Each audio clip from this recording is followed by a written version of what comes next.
ზღვისუბანში მდებარე ყოლაწმინდა ღვთისმშობლის მიძინების სახელობის ტაძრის წინამძღვარი დეკანოზი დავით მექვაბიშვილი გახლავთ ჩვენი სტუდიის სტუმარი. დილამშვიდობის მამ დავით დაგლოცით. დილამშვიდობის ღმერთი შეგვეციოს. მადლობა. მამ დავით, დღეს პარასკევია და როგორც წესი ყოველ პარასკევს ჩვენს მაყურებელს ვამცნობთ თუ კვირას სახარების რომელი თავი წაიკითხება და შემდგომ უკვე რა თქმა უნდა განმარტოთ. დილამშვიდობის, რა თქმა უნდა, ძალიან მნიშვნელოვანი არის, რომ უფრო ღრმად ჩავეხედოთ საკვირაო სახარებებში. რადგანაც მთელი კვირის განმავლობაში გავყვეს ეს სახარებისეული მცნებების აღსრულების ვალდებულება და ამის შესაბამისად უკვე წარიმართვა ჩვენი ცხოვრება ქრისტესკენ, მისი მცნებების აღსრულებისკენ. სახარებაში დაიწერა მხოლოდ ის არსებითი და მნიშვნელოვანი, რომელსაც რაღაც დონეზე დაიტევდა ადამიანური ბუნება და აი ამ დაწერილთა შორის თქმოდა წმინდა მამებმა თავიანთი დიდი სულიერი გამოცდილებით კიდევ გამოკრიბეს ეს მნიშვნელოვანი ეპიზოდები. რა თქმა უნდა, ეკლესიაში სახარება ყოველდღე იკითხება, მაგრამ ჩვენ ერისკაცები ყოველდღე ვერ ვახერხებთ, რა თქმა უნდა, სამწუხარო წირვაზე დასრებას. და ნუ გამორჩეული არის კვირადღე, რომელიც არის აღდგომის ტოლფასი დღე და ორმაგ ყურადღებას იპყრობს ბუნებრივია ეს სახარებები. ეხლა კვირას აიკითხება ლუკას სახარებიდან მე-6 თავიდან 31-36 მუხლები. ძალიან მოკლე სახარება არის, მაგრამ რა თქმა უნდა შესასრულებლად ძალიან დიდ ძალისხმევას მოითხოვს. შინაარსი შევახსენოთ. დიახ, ესეთი შინაარსია, ნუ თან მუხლები თქვა, თან შესაბამისი განმარტებები და შეიძლება ისე გავიდეთ ბოლომდე. ესე იგი, რაც შენ არ გინდა რომ სხვამ გაგიკეთოს, შენ იმას სხვას ნუ გაუკეთებ. ეს არის ნუ ანიბანი აქედან იწყება ქრისტიანობა. პირველ რიგში ადამიანი რომ მოდის ეკლესიაში ან გადაწყვიტავს რომ დაიწყოს სულიერი ცხოვრება, ეს უნდა უთხრათ პირველ რიგში ის მარხვა და ის ასე თქვათ ღამის თევები, მეტანიები და ასე შემდეგ თანდათანობით ყველაფერი მაგრამ ეს თუ არ გაქვს, ნუ არაფერს აზრი არ იქნება. ეს უნდა შევეგნოთ რომ გაუფრთხილდეთ სხვა ადამიანებს, სხვის გრძნობებს, ემოციებს და რაც ჩვენ არ გვინდა რომ სხვა გაგვიკეთოს სხვას იმას ჩვენ გავუკეთებ და აღნიშნული შინაარსი ასევე დაფიქსირებული არის საქმე მოციქულთაში, სადაც მოციქულები იკრიბებიან ქალაქ იერუსალიმში და ახლობით ეს არის 51 წელი და ისინი მსჯელობენ თუ როგორ მიმართონ წარმართებს. პირველ რიგში რა სწავლება მისცენ მათ და ერთ-ერთი რაც უპირველესად მოთხოვნადი ხდება წარმართებისთვის, მოციქულებმა ესე გადაწყვიტეს, სწორედ ეს იყო რომ თქვენ რაც არ გინდათ რომ სხვამ გაგიკეთოთ, თქვენ იმას სხვას ნუ გაუკეთებთ. და ამის შემდგომ უკვე უფალი გადადის შემდგომ სწავლებაზე, რაც უკავშირდება სიყვარულის აღსრულებას, რომ რა მადლი გექნება თქვენ თუ მხოლოდ თქვენი მოყვარეები გეყვარებათ. ნუ ძალიან ხშირად ეს ეხება ხოლმე, რომ ჩვენი მოყვარეები გვიყვარს, ვინც პატივს გვცემს, ვინც რაღაც იკეთებს, გვიკეთებს, ვინც გვაქებს და ასე შემდეგ. მაგრამ უნდა ვიცოდეთ, რომ ქრისტიანობა უფრო ღრმად იხედება სიყვარულში და ბუნებრივია ეს არ არის სრულყოფილი სიყვარული. სრულყოფილი სიყვარული გულისხმობს იმას, როცა შენ უკვე ყველა გიყვარს და თითოეულ ადამიანში შენ ქრისტეს ხედავ. როგორც უფალი ამბობს, ხომ რაოდენი უყავთ ერთსა ამას მცირეთაგანსა, იგი მე მიყავთ და ის ადამიანები, რომლებიც ჩვენ ვთქვათ, გვაჭირვებენ, შეურაცხყოფას გვაყენებენ, უნდა ვეცადოთ, რომ უფრო მეტად შევიყვაროთ, იმიტომ რომ ესეთ ადამიანებს, რომლებიც სხვას შეურაცხყოფას აყენებენ, აქვს მძიმე სულიერი მდგომარეობა, რაღაც პრობლემის ქვეშ არიან და ორმაგად რაღაც საწყალობლები არიან ესეთი ადამიანები. თან სიბოროტე ვერ განკურნავს და ჩვენ თუ ქრისტიანები ვართ და ასე თქვათ უფლის სიტყვის მოწოდების შემდეგ დაუტევეთ ყოველივე და შეუდექით ქრისტეს, ავიღეთ ჯვარი ჩვენს მხრებზე. ყველანაირად უნდა ვეცადოთ, რომ აი ამ სიყვარულის დიდ სივრცეში შევიდეთ, რაც გულისხმობს აბსოლუტურად ყველა ადამიანის შეყვარებას და მით უმეტეს იმ ადამიანების შეყვარებას, რომელთა ჩვენ არ უყვარვართ. აი ეს არის სწორედ სრულყოფილი სიყვარული და ერთი ეპიზოდი მინდა გავიხსენო დაბადების წიგნიდან, სადაც ხდება პირველი დიდი ტრაგიკული ქმედება ცოდვის შადენა, ნუ კაინმა აბელი მოკლა. კაინს აქვს სინდისის ქენჯნა, ვინც შემხვდება ყველა მე გამისტორდება, შურს იძიებს და ას გარკვეულწილად ესე ლოცულობს ღვთის წინაშე. თან სინანულიც არ უნდა, თან ლოცულობს და უფალი მას ეტყვის, რომ შენ ესე ვერავინ ვერ შეგეხება, ნიშანს დაადებს უფალი კაინს და ესეთ რამეს გააჟღერებს უფალი, რომ ეს კაინის მკვლელიო 7 ჯერ უფრო მეტად დაიშება. დაიშება იმ გაგებით, რომ ძიმე ცოდვას ჩაიდენს და არაფრით არ გვაქვს იმისი უფლება, რომ ესეთ ადამიანებზე, რომლებიც თქვათ არასწორად იქცევიან და ძიმე ცოდვებს ჩადიან, პირადად ჩვენს წინააღმდეგ შურისძიება გამოვავლინოთ. რადგანაც ეს 7 ჯერ უფრო მეტი ცოდვა იქნება მით უმეტეს ჩვენთვის ქრისტიანებისთვის და ეს დიდი მოწოდებები მხოლოდ ჩვენთვის არის, ხო ქრისტიანებისთვის, რომლებიც ვკითხულობთ სახარებას, ახლა ესეთი სიყვარულის აღსრულება არავის არ მოეთხოვა. ყველას მოეთხოვება, მაგრამ ადამიანები ამ ვალდებულებას არ იღებენ და ჩვენ მოვინათლეთ რა უკვე, ესე იგი, ავიღეთ ეს ვალდებულება, ეს ყველამ უნდა გავაცნობიეროთ. ეს არ არის, რა თქმა უნდა, მარტივად მისაღწევი. ძალიან ხშირად ამბობენ იმას, რომ როგორ მივაღწიო სიყვარულს, როგორ ვაპატიო, როგორ შეუნდო და თქმა უნდა ეს ერთი სიტყვით რო ვთქვათ, რომ ესე ქენი და ესე უცებ მიაღწიო, ესე არ ხდება. ამას დრო ჭირდება თავისთავად, რომ შენს თავშიც მოიძიო ის ძალები, რომელიც გჭირდება იმისათვის, რომ აპატიო თავისთავად ადამიანს და რა თქმა უნდა, უფლის გარეშე ძნელია ამ ყველაფერს, რომ მიაღწიო თავისთავად. ხვაწლი არის ერთგვარი და ამის თვის შესაბამისი გზა უნდა გავიაროთ ჩვენ თითოეულმა ადამიანმა. აი მეორე სახარებისეული მოწოდება ამის შემდეგ უკვე რაც იყო ეს არის რომ ესე იგი რა მადლი გექნება თქვენ თუ შეიყვარებთ მხოლოდ თქვენს კეთილის მყოფელებს, ხომ? ესე იგი აქაც იგივე მოწოდება არის და ბუნებრივია კეთილის მყოფელები, რომლებიც ჩვენ პატივს მოგვაგებენ და მათ შევიყვარებთ, ესეც არ არის სრულყოფილი სიყვარული. უნდა ვეცადოთ, რომ ყველა შევიყვაროთ, არანაირი მიზეზი არ უნდა არსებობდეს სიყვარულისთვის, მოდი ესე ვთქვათ. ნებისმიერი ადამიანი უნდა შევიყვაროთ უმიზეზოდ, რადგანაც სწორედ ეს არის სრულყოფილი სიყვარული და სიყვარული უნდა გამოვლინდეს ასევე ქმედებებში. აი, სახარების შემდგომი სიტყვები, რომ კეთილი უყავით მათ, ასესხეთ, დაეხმარეთ, სწორედ ამას გულისხმობს. ეხლა მე რომ თქვა, რომ მიყვარს ეს არ არის საკმარისი. ჩემი სიყვარული უნდა გამოვლინდეს ჩემს ქმედებებში.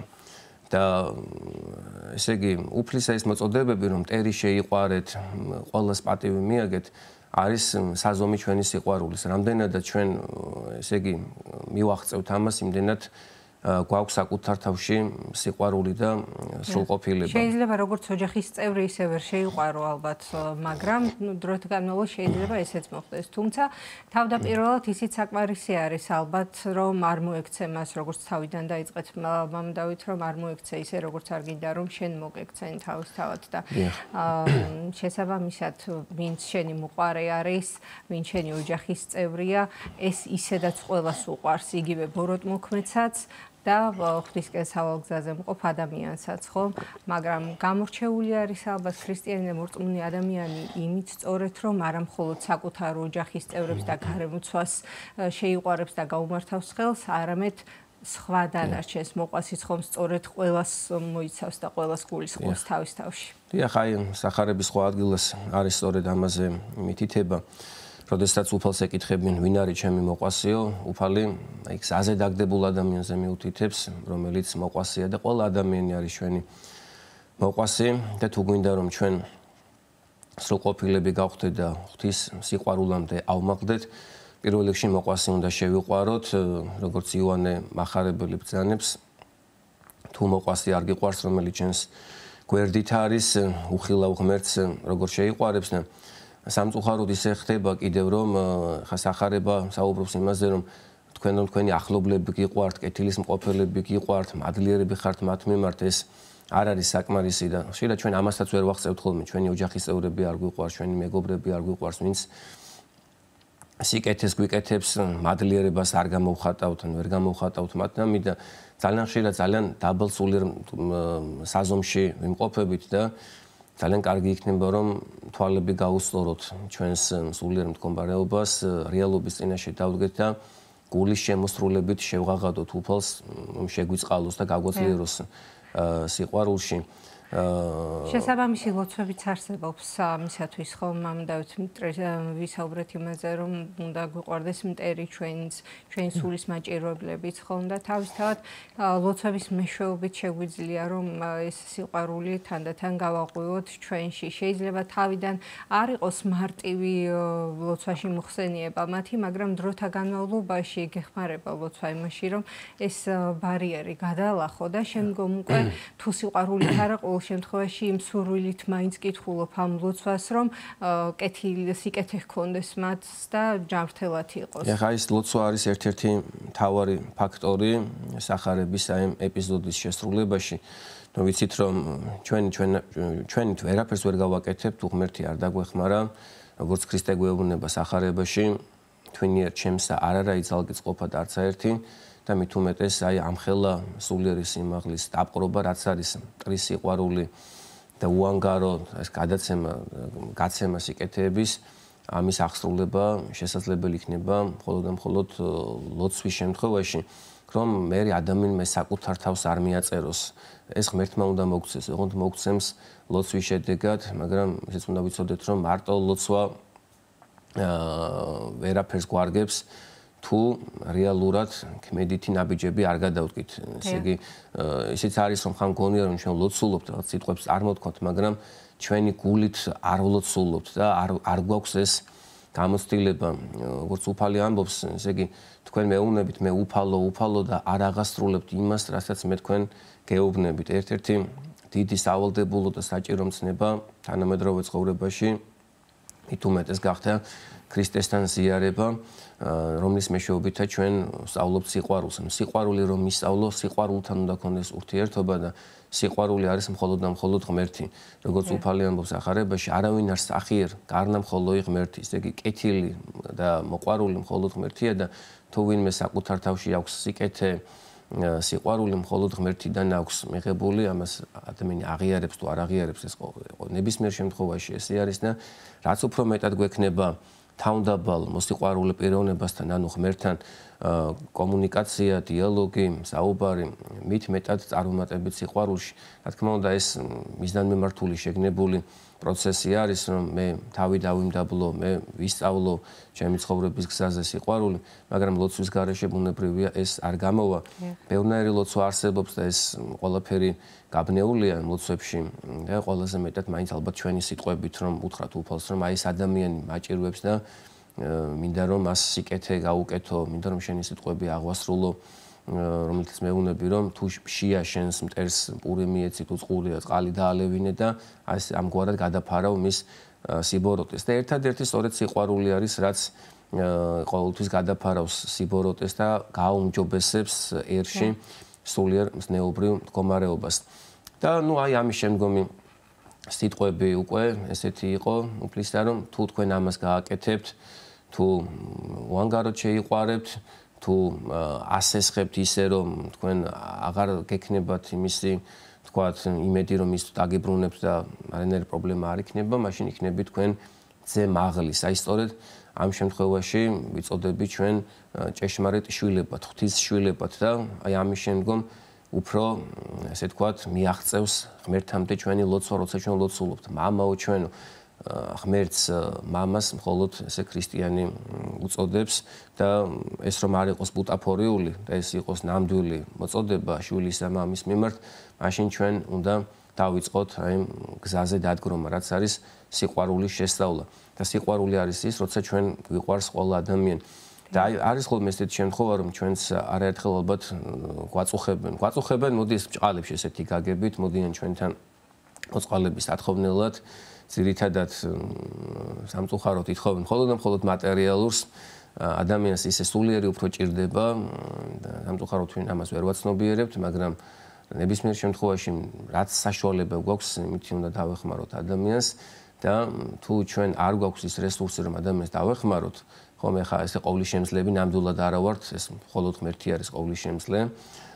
ბოდიში მოუხადოთ მას, რომ ვერ ვეხმარებით და დავლოცოთ, რომ აი ღმერთმა დაგეხმაროს, მართლა არ მაქვს საშუალება რომ დაგეხმარო და მერთმა დააგლოცოს და დააგეს. თუმცა მამადავით მხოლოდ მატერიალური დახმარება არ არის ხომ, აქ შეიძლება თუნდაც ერთი კეთილი სიტყვა უთხრა ან უთანაგრძნო მთელი გულწრფელობით და ეს იმ ადამიანისთვის იმაზე მეტი იყოს ვიდრე მატერიალური დახმარება. დიახ, აი ხო აი ეს არის რომ რაც ადამიანს სჭირდება, იმაში უნდა შეგეძლოს დახმარება და ნებისმიერ შემთხვევაში ადამიანი რომ მოდის შენთან, უკვე მას რომ გაუღიმებ, რაღაცა გულში ჩაიკრავ, სანუგეშოს ეტყვეს მორალურად, სულიერად დაეხმარები, ეს თანადგომა მას უფრო გამოადგება, ან უთხრათ რაღაც ვასწავლოთ ის რომ ამბობთ რომ ისე იგი თევზი კი არ მივსვეთ, თევზის ჭერა ვასწავლოთ, რა ესეთი გამონათქვამი არსებობს, რაღაც ხელფეხი გაუხსნათ.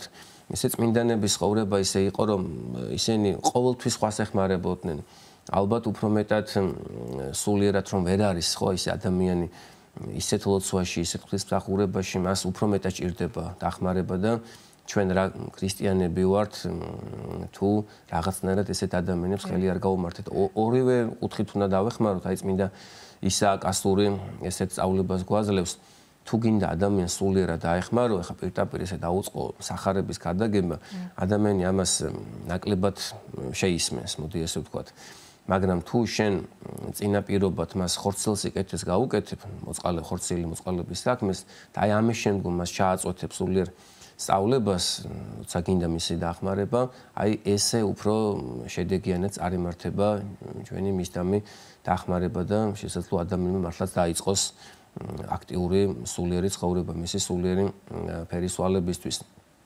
და ჩვენ გვაქვს ესეთი მაგალითები მოცემული ქრისტეს მიერ, რომლის შემდეგაც ჩვენ სხვანაირად მოქცევის უფლება არ აქვს. ანუ ქრისტე ესე იგი ჯვარზე აკრავდნენ, რა არ გაუკეთეს უფალს, ანუ ყველაზე მეტად გამოავლინეს ადამიანებმა ეს აგრესია ქრისტეზე და ჯვარზე გაკრული უფალი, რომელიც სისხლისგან იცლებოდა და ნუ ბოლო რაღაც წამები ქონდა უკვე მის მიწიერ ცხოვრებაში, თვითონ ხომ რა თქმა უნდა შეუნდო თავის ჯვარმცმელებს, კიდევ ლოცულობს მათთვის და ასეთ სიტყვებს ამბობს, მამაო მიუტევე ამათ არაიციან რასა იქმანო, ეს არის უდიდესი სიყვარულის გამოვლინება,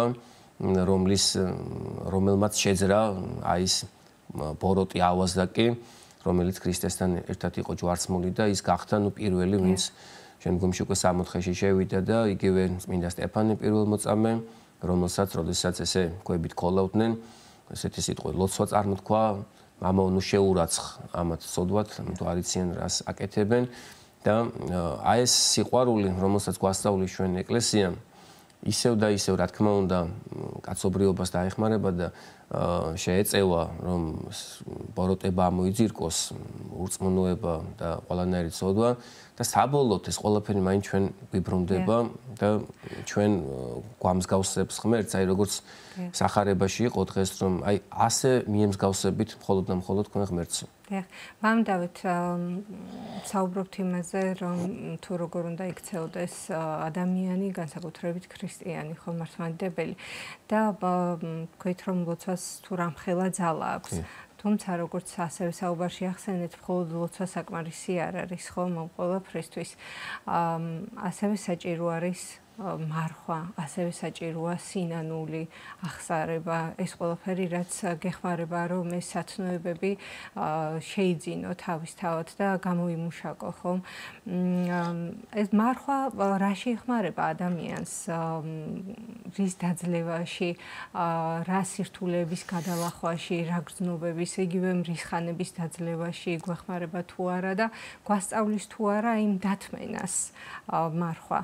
და შემდგომ უკვე სინანულზეც ვისაუბროთ, რამდენად მნიშვნელოვანია ეს ყველაფერი, გადამულია თავისთავად ესე აკინძული არის, მძივებად ბუნებრივია და იგივე სინანული, როდესაც ჩვენ არ გვაგვაჩნია იგივე პატიების გრძნობა, ვთქვათ და ადამიანების მიმართ რომ გამოვიმუშავოთ, აი ესეც ძალიან საგულისხმო და საინტერესო იქნება. აუცილებლად სათქმელია ესეც, იმიტომ რომ ქრისტიანობაში ყველაფერი რა თქმა უნდა ესე დაკავშირებულია ერთმანეთთან, ჯაჭვურად, რგოლურად. მარტო ერთი ქმედებით ჩვენ ვერ მივახწევთ და ვერ შევასრულებთ სახარებას. უნდა გავითვალისწინოთ, ბუნებრივია სახარების სხვა ადგილას არსებული ცნებები, მოწოდებები და ერთ-ერთი მოწოდება არის ბუნებრივია მარხვის შესახებ. თავდაპირველად ესე იგი მარხვა იწყება რაღაცა ესეთ გასტრონომიული მარხვით ვიწყებთ ახლა ხო რომ მივდივართ ეკლესიაში და უფრო ახსარებას ამბობენ ისე რომ აი რაღაც მარხვა დამერღვა ის ხელი წამიც და შოკოლადი ვჭამე იქ ნახე ეწერა რომ თურმე რაღაც ის შედის ასე შემდეგ არასამარხო ინგრედიენტები და ასე შემდეგ და ადამიანები თავდაპირველად ამას მიიჩნევენ სოდვათ, უფრო მეტ სოდვათ და ძალიან სოდვილებად თვლიან საკუთარ თავს. რა თქმა უნდა, ეს კარგი არის, რომ ესე დავიცვათ ყველაფერი, მაგრამ თანდათანობით უნდა გადავიდეთ უკვე მე სულიერ მარხვაზე, რაც გულისხმობს იმას, რომ ყოველგვარი ბოროტებისგან თავი შევინახოთ და ყოველგვარი სიკეთეები შევასრულოთ ღვთისმცნებები და ბუნებრივია შენ ეს ელემენტარული გასტრონომიული მარხვიდან თუნდაც არ დაიწყე ხო იმ დიდსაც ვერ მიაღწევ პირველ რიგში შენ ელემენტარული თუ არ შეგიძლია ის რაც შენ გიყვარს ის დათმო ესე იგი სიძულვილს ვერ დათმობ მოდი ესე ვთქვა ხა სასტორის ერთ მხარეს რო დავდოთ შენ თქვა საყვარელი საკვები და მეორე მხარეს სიძულვილი რა თქმა უნდა ეხა უფრო მარტივი არის რომ ის საყვარელი საჭმელი დათმო ვიდრე სიძულვილი იმიტომ რომ სიძულვილი რაღაცნაირად გულში არის ხო ეს გემოთმოყარება უფრო გემოში არის და უფრო მარტივად დასათმობი არის წესით ადამიანისთვის და მაინც შეიძლება რაღაც პირიქითაც მოხდეს მაგრამ ნებისმიერ შემთხვევაში ეს თავშეკავება და მოთმინება რა თქმა უნდა ადამიანს აძლევს უფრო მეტ მუხტს რომ სახარების მცნებები შეასრულოს იმიტომ რომ ვიღაცა რო თქვა სახეში გაგარტყამს პირველ რიგში უნდა მოითფინო ხო ეს და მერე უნდა მიუშვირო მეორე ლოყა და ეს მოთფინება მარხვით უნდა ისწავლო და ამაზეც მინდა ვთქვა ორი სიტყვით რას ნიშნავს ეს მეორე ლოყის მიშვერა ყოველთვის როდესაც ჩვენ ასე ვთქვათ თავდაპირველად როცა ვკითხულობდით სახარებას და პირველ რიგში წავიკითხეთ ეს სიტყვები ალბათ ყველამ რომ ჩავიხედოთ საკუთარ თავში რაღაცნაირად შეგვეშინდა ამისი ხო როგორ ახლა ვიღაცამ გამარტყას და მეორე მიუშვირო არ მინდა ესეთი ქრისტიანობა მაგრამ ეს პირდაპირი გაგებით სულაც არ არის ნათქვამი ჯერ ერთი ალბათ ესე არავის არ დაურტყია სახეში უმიზეზო ჩვენთვის ხო თუ ადამიანი ჯანმრთელი არის და მეორე ლოყის მიშვერა შესაბამისად არ დავშირდება ეს პირდაპირი გაგებით მეორე ლოყის მიშვერა ნიშნავს იმას რომ შენ უნდა იმოქმედო ეს არის სიყვარულის გამოვლინება ну ვერ ჩერდები არ იცი რა გააკეთო გჭამს ის რომ ვიღაცამ შეურაცხყოფა მოგაყენა და შურისიების სურვილით ხარ ანთებული ამავე დროს გახსენდება უფლეს სიტყვა რომ ჩემი არ შურისგება მე მივაგებ შენ დამელოდე მე ნუ იჩქარებ და ესეთ სიტუაციაში უნდა ადგილ და უნდა ილოცო მისთვის ისიც არის ხოლმე რომ ისე იგი ადამიანი ისე ტრაფარეტულად მიდის და შენდობას თხოვს და ეს შენდობის ხმა შეიძლება იმას სულაც აღიზიანებს და არ არის აუცილებელი ესე რომ მაინდა-მაინც ესე შაბლონურად უთხრა რომ აი აპატიე მე თუ ის ესე თავიდან მოგზალებით ისე შეიძლება უთხრათ და თუ ადამიანი ამას ვერ მიიღებს მე დავანებოთ თავი და ღმერთს ხოვოთ რომ ღმერთო ისე იგი მომეცი იმის საშუალება რომ ეს რაც ცუდი გაუკეთე ამ ადამიანს და რაღაცნაირად ეს ხიდი არის ჩატეხილი ჩვენ შორის რაღაცნაირად სიკეთით გადავფარო ეს უსიყვარულობა და უფალი აუცილებლად მოგცემს ამის საშუალებას და ყველაზე დიდი სიკეთეა ჩვენ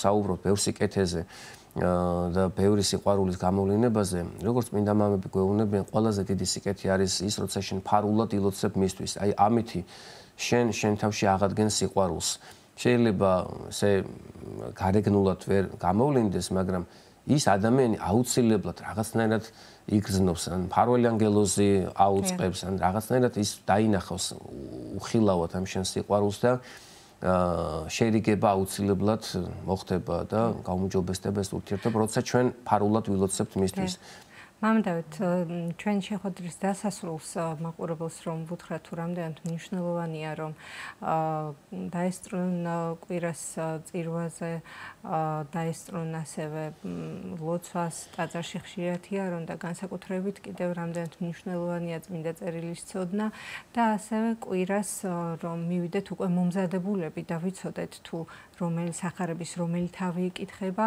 და უკვე სანამ კვირას მივალთ მანამდე გავეცნოთ ამ ყველაფერს და რამდენად მნიშვნელოვანია ეს ფაქტორი ხელსხომარუშლის ეს ყველაფერი უფრო კარგად გააზრებას შინაარსისა. როდესაც მომზადებელი მიდიხარ. პირიქით ძალიან კარგი არის ახლა ჩვენ ესე იგი ვიცით რომ ეკლესია მიყვება წმინდა გიორგი მთაწმინდელის რედაქციას, ანუ ყველაფერს თავი დავანებოთ, ეს არის ძველი ქართული რედაქცია.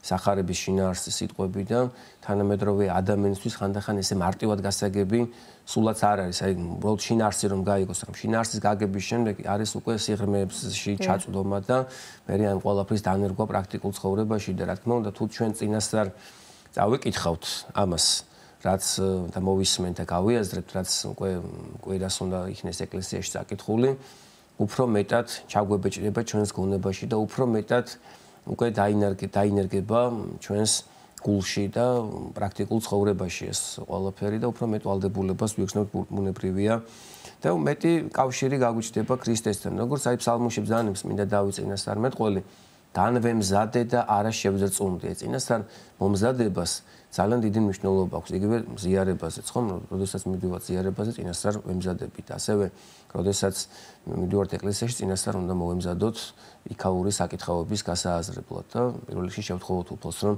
გონება და გული განგვინათლოს. გმადლობთ მამა დავით მოგბრძანებისთვის და როგორც ყოველთვის საინტერესო საუბრისთვის და განმარტებისთვის. თქვენ კი შეგახსენებთ სტუდიის სტუმარი გახდათ გუსუბანში მდებარე ყოვლადწმინდა ღვთისმშობლის მიძინების სახელობის ტაძრის წინამძღვარი დეკანოზი დავით მექვაბიშვილი.